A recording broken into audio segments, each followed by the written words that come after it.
Hi, this is Nolan from Benchmark, and in today's video I'm going to be showing you how to use the line information to get all kinds of information, including your slope distance and the absolute distance between 2 points. So what I'm going to do here in this blank project is I'm going to create 2 points and create a new line. So what I'm going to do is I'm going to create a new point at 0, 0, 0, and then I'm going to create a point 10 meters to the east and 15 meters higher than the previous point. And when I return to my map screen, if I close my point database, you can see I've got these 2 points. And if I draw a line in between them using the pencil tool, you can see I've now got a line. And what I'm going to do is I'm going to click on the line and then hit this blue info button. That's going to bring up my line tool. And you can see here that I now have a distance between them at 90 degrees. So it gives me my bearing directions as well. And it gives me a grade and a volume distance, and then a total length horizontal and a total length of my slope.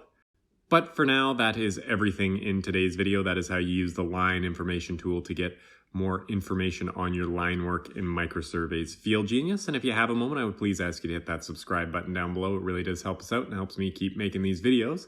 And if you have any questions about anything you've seen in today's video or any questions about anything you've seen on this YouTube channel, please give us a call at 1-888-286-3204 or visit us on the web at bench-mark.ca.